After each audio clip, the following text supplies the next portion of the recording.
Meron pa na paraan. Meron na kabibi. Ituturo sa'yo ng mga alitap-tap sa gabi kapag sila ay nahuli mo. At ang kabibi na to sa loob, meron isa na susi na siya na maglalabas sa atin sa isla na ito. Nawawala ang ating mahal na alay! Hanapin siya! Kung ayaw makipagsundo sa akin, ayaw ko rin siya. Malaki ang mamanahin mo at ikaw ang nag-iisang eredero. Nasaan si Papa? Sana kasi pinayagan niyo lang po ako dun sumama kay tatay. Kasi doon, masarap. Dito lang dito. Po kayo problema. Naalala mo ba yung pinanggalingan natin? Kailangan makabalik tayo doon. Kailangan matunaw itong yelo sa katawan natin. Pagbilang ko ng 3, tumalon tayo pa atras. Wala akong multo man niya yung nakita ko, wala akong pakialam. Pwede makausap ko lang siya, okay na ako. Pakialam meron kang matanda ka? Interframe nyo na yan!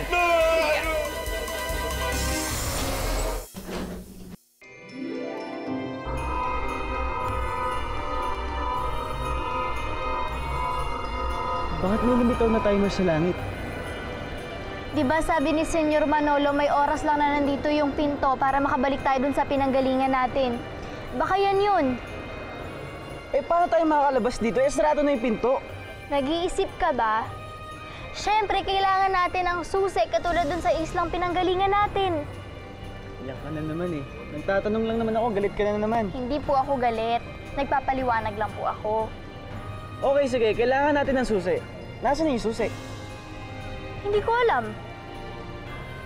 Hanapin natin yung susi. Malay mo, meron tayong makilala ditong makakatulong din sa atin, katulad ni Senyor Manolo. Lucy, anak. Nasaan ka na? Bakit hindi ka pa umuuwi? Ma, tahan na. Hahanap din naman natin si Lucy. Anak, kailan pa? Ilang araw nang nawawala yung kapatid mo. Hindi ko alam kung nakakakain ba siya ng tama. Baka mamaya kung ano nangyari na sa kanyang masama. Anong ganyan yung isipin natin, di ba? Tayo lang kasi yung mahihirapan yan eh. Mabuti pa mo, pahinga na lang po muna kayo. Ako mo muna at saka yung mga barkada ko yung maghahanap kay Lucy. Anak, hindi ko kayang magpahinga hanggang hindi ko nahanap yung kapatid mo.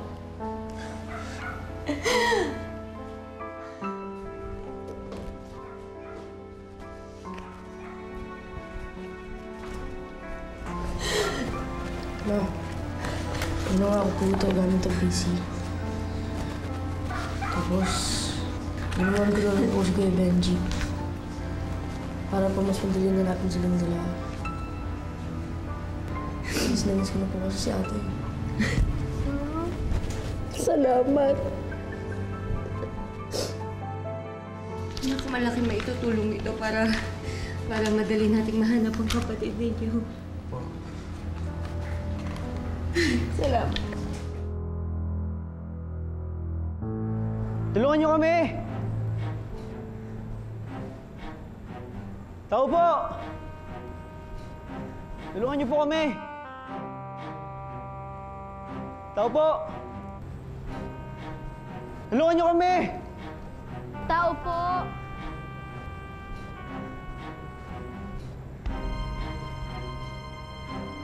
Kung may nakakarinig man sa akin, tulungan niyo kami! Tulong!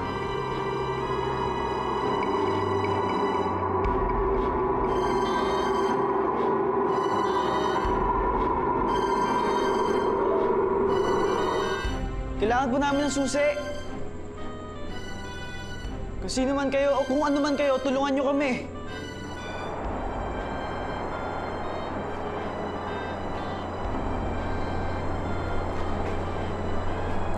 Lungkot naman ng ice sculpture na yan.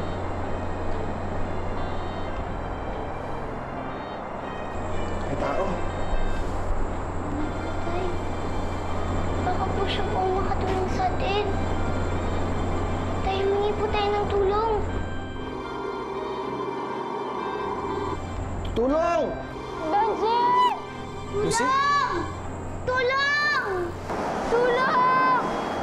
Lucy! Tulong! Tulong!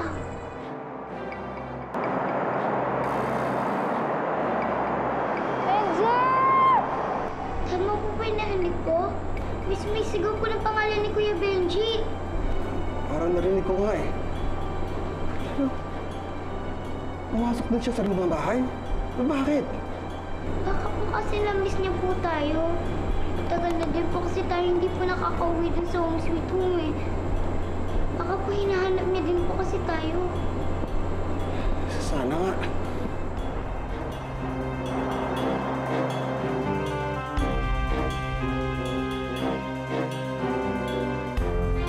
Oh, Lucy. Ba't ka nag-yelo? Hindi ko alam. Bigla na lang umulan ng yelo dito, bigla na lang lumamig. Iniwan ako na sandali, nagkaganyan ka na. Ano nga dito?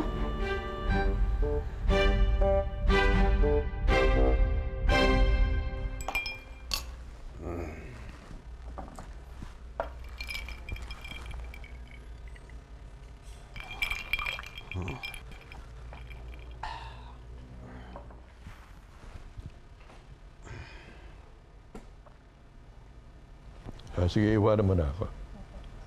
Papa. Reden, at kumiinom, may problema ka sa pamilya? Nako, Papa, wala po. Sinubukan ko lang. Ang sarap pala niyan. Alam mo, alak ang nakasira sa kalusugan ko. Look at me now. Nako, Papa, hindi mangyayari sa akin yan. Huwag kang mag-alala. Ini-enjoy ko lang ang buhay ko.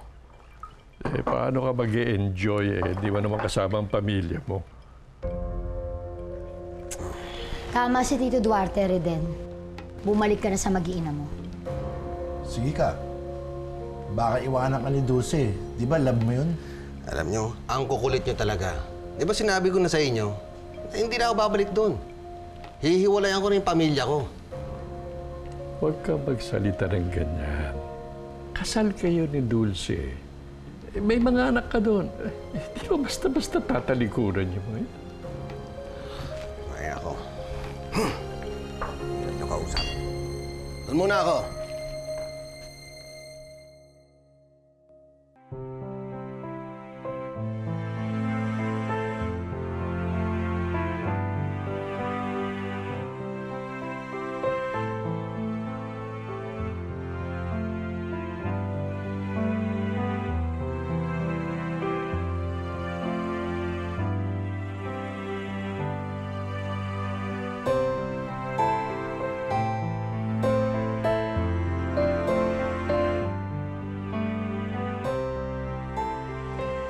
Ang aming home sweet home, unti-unti nang nawawala.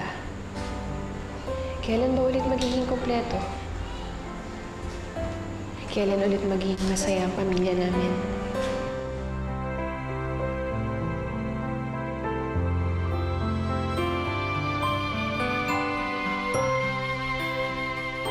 Kaya natin to, anak. Pagbilang ko ng 3, panulubi tayo, ha? Opo, Tay. Baka nandun yung kuya mo eh. Oo nga po eh. Parang nararanig ko po siya kanina, pati po si Ate Lucy. 1, 2, 3. Benji! Kuya Benji! Benji! Tay, isa pa. 1, 2, 3. Benji! Kuya Benji! Tay. 1, 2, 3.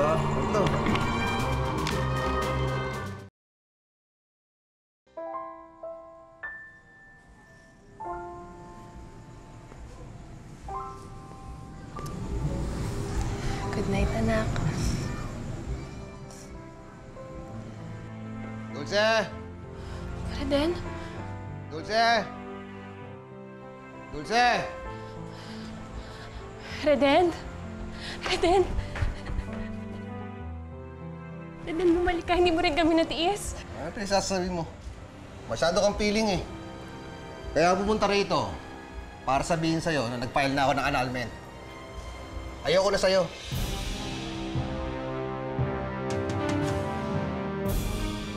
Parang may tumawag sa akin.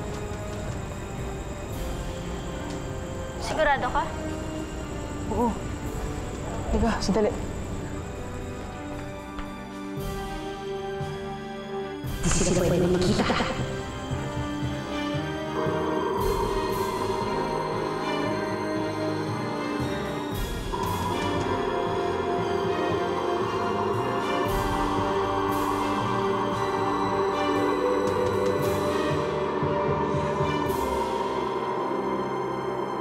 Benji, sandali! Tama na, baka mamaya imagination mo lang yung naiisip mo. Yung naririnig mo, baka mamaya hindi naman totoo.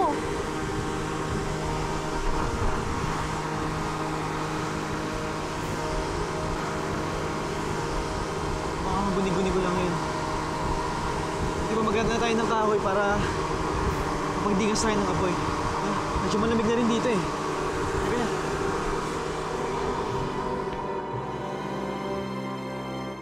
Pinawawalang bisa mo na yung kasal natin? Paano na lang yung mga anak mo, Reden? Paano na lang yun? Hindi mo na ba sila mahal? Hindi mo na kami kailangan? Kaya nga binenta ko na tong bahay eh. Dahil ayoko na sa'yo. At sa mga anak natin. Hindi mo na-gets yun? Ang hina mo naman. Mahina, anak kong mahina. Pero Reden, hindi naman masama na umasa na mabuo ulit yung pamilya natin eh. Reden, kahit ang laki-laki na pinagbago mo, asawa pa rin kita. Di mo ba natatandaan? May sumpaan tayo sa harapan ng Diyos. Magsasama tayong dalawa sa hirap at ginhawa. Reden, kung ano man yung pinagdadaanan mo, ako ang higit makakaintindi sa'yo. Handa ako makinig. Nandito lang ako, Reden. Alam mo, ang dami mong satsat eh. Ha? Hintay mo na yung annulment papers. Teka, sandali. Paano mahihintay? Wala ka na palang bahay. Tsura mo. Tigilan mo nga yan. Arte-arte mo. Ano bang nangyayari sa'yo? Bakit mo ginagawa sa akin to? Reden. Hoy, Dulce. Isn't it obvious? Nakawala na si Reden sa gayuma mo. He realized na mali pala ang desisyon niyang magpakasal sa'yo. Pero don't worry. I'll invite you kapag kami naman ang kinasal. Let's go, babe. Bye!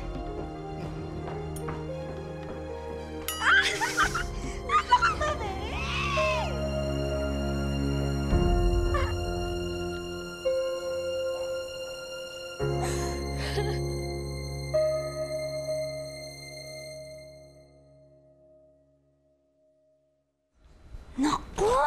Manang-mana talaga yung Reden na yan kay Tito Duarte. Akalain mo, di ba, yung matandang yan? Pipirma na lang dito sa kasulatan, inatake pa. Pagkatapos yung Reden na yan, umi-entrada naman ngayon.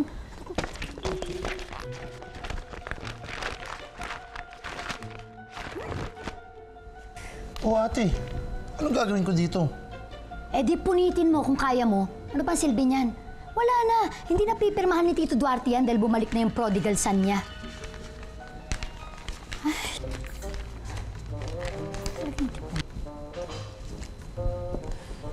Ate, tingnan mo. Ang ganda, oh. Ano ka ba? Ano bang ginagawa mo? Ano ngayon plano mo ngayong nagbalik na si Reden? Kailangan gumawa tayo ng paraan. Kailangan makaisip tayo ng gimmick para mapaalis ulit dito yung lalaking yun. Tay, wala na po sila Kuya Benji. Hindi na po nila tayo maririnig. Anak, huwag ka mag-alala. Mahanap din tayo nun. Eh, paano po kung hindi? Kailangan gumawa tayo ng paraan kung gano'n. May kasabihan nga, nasa Diyos ang awa, nasa tao ang gawa. Hindi mo pwedeng nandito lang tayo. Kailangan may gawin tayo. Talon tayo dun. Papuntang liwanag. Kailangan matunaw tong yelo sa atin. Sige. Tay, hindi na po ako makagalaw eh. Anak, kaya mo yan. Isa, dalawa, tatlo. Isa, dalawa, tatlo. Isa, dalawa, tatlo. Isa, dalawa, tatlo.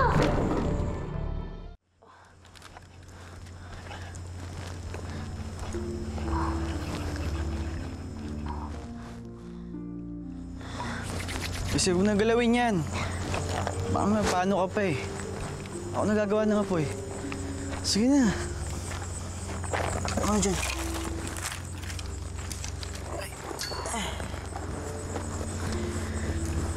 Alam mo, makalabas na tayo sa lugar na to.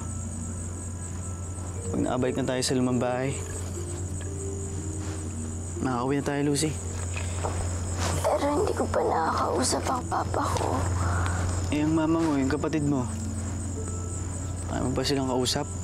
Makasama? Alam mo kasi, pabago-bago kasing oras dito eh. Minsan mahaba yung gabi, minsan maiksi. Pero ang hula ko, hinahanap na tayo sa atin.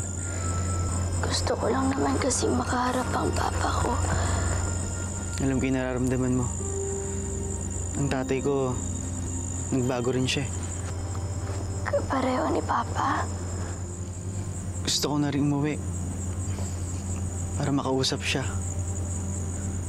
Para malaman kung bakit siya nagkaganon.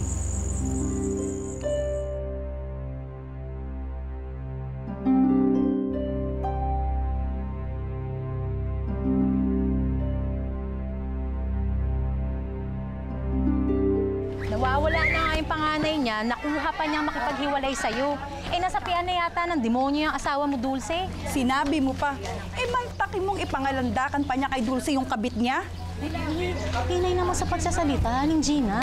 Baka naman may makarinig sa'yo. Anong gagawin mo yun? Paglalaban mo yung karapatan niya, yung asawa ni Reden.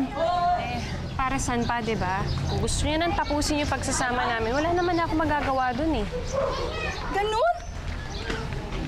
Isusuko mo na lang basta-basta? Alam niyo mga Mare, ayoko munang ilagay si Reden sa isip ko dahil ang importante sa akin yung mga anak ko. Lalo pa ngayon, nawawala pa rin si Benji. Halika na nga.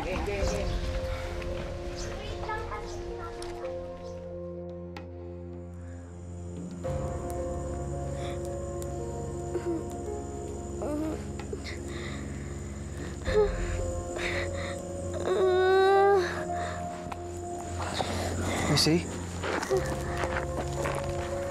Lucy, ayos ka lang ba?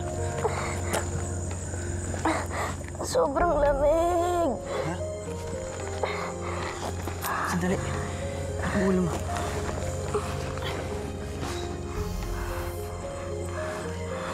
Lucy, inaatake ka ng hypothermia. Ano yun? Sa sobrang baba ng body temperature mo, kaya ka nanginginig ay sinusubukang painitin itong katawan mo. At pag hindi ito tumigil, pwedeng mag-shutdown lahat ng body organs mo sa katawan. Tinatakot mo naman ako eh. Kasi hindi kita tinatakot. Pero alam ko may solusyon kung paano tumaas ang body temperature mo. Ano? Pwede kitang yakapin. Puro kalokohan ka talaga. Kasi hindi kita niloloko. Napag-aralan ko yung Boy Scout ako. Kung yakap lang ng isang tao, isa siya sa solusyon sa hypothermia. Okay? Sigurado ka? Promise. Wala ako ibang gusto kundi tulungan ka, Lucy. Ha?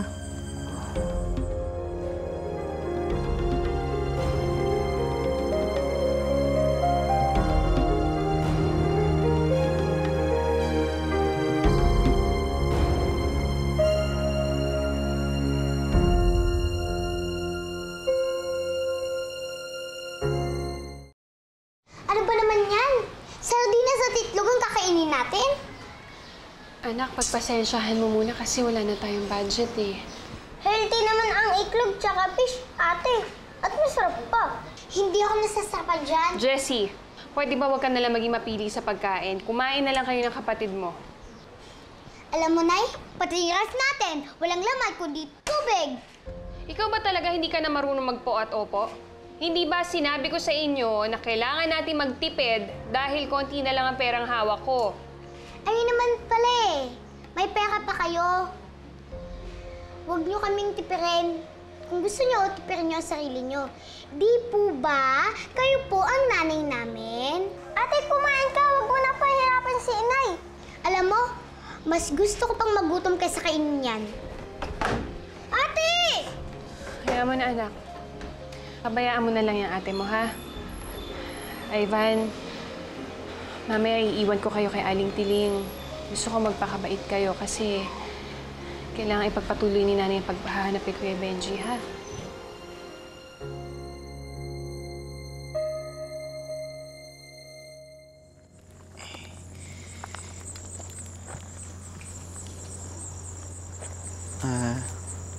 Lucy?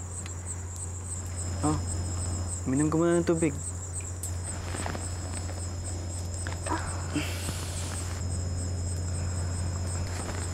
Saan mo nakuha yan?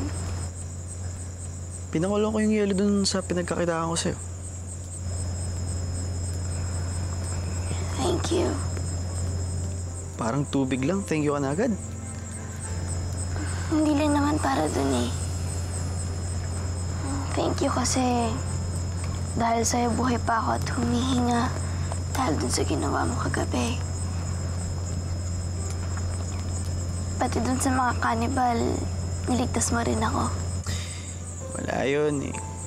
Kaibigan kita, syempre, tutulungan kita, di ba? Talaga? Friends tayo? Bakit? Di ba? Friends.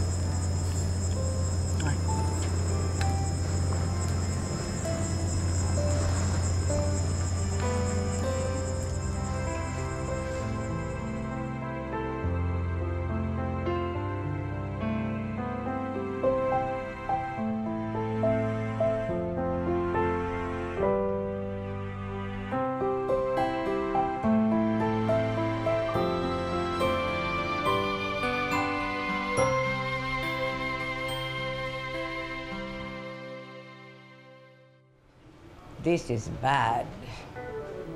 Bad? Nagkabati na sila, madam. That's good. Kailan pa naging good ang masama sa bahay na ito, Aber? Gamitin mo nga yung utak mo, Kulas.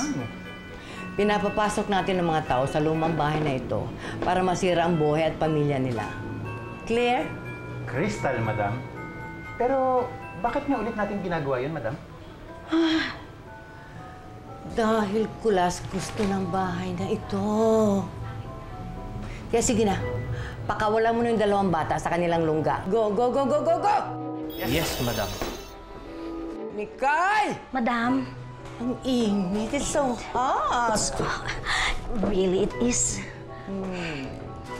Dapat siguro. That's better.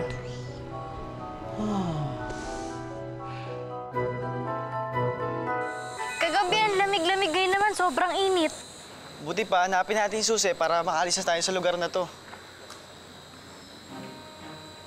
Lucy, nakita mo yung pinto na yun? Baka dun may susi. Sandali lang.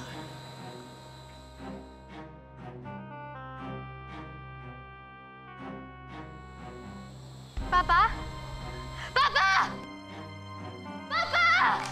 Lucy, walang susi dito! Lucy! Papa! Benji! Benji! Benji!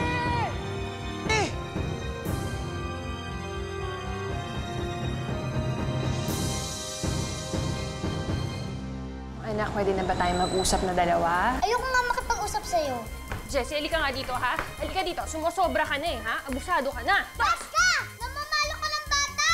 Kailangan ni Dulce ng tulong natin. Hindi mo na kailangan sabihin yan, Tiling. Mahahanap din natin si Jessie. Hindi ba mga kasama? Takot sila dito sa lumang bahay, kaya hindi nila ako hahanapin dito. Huli ka! Di ba lagi nakatambay doon si Mang Sidio?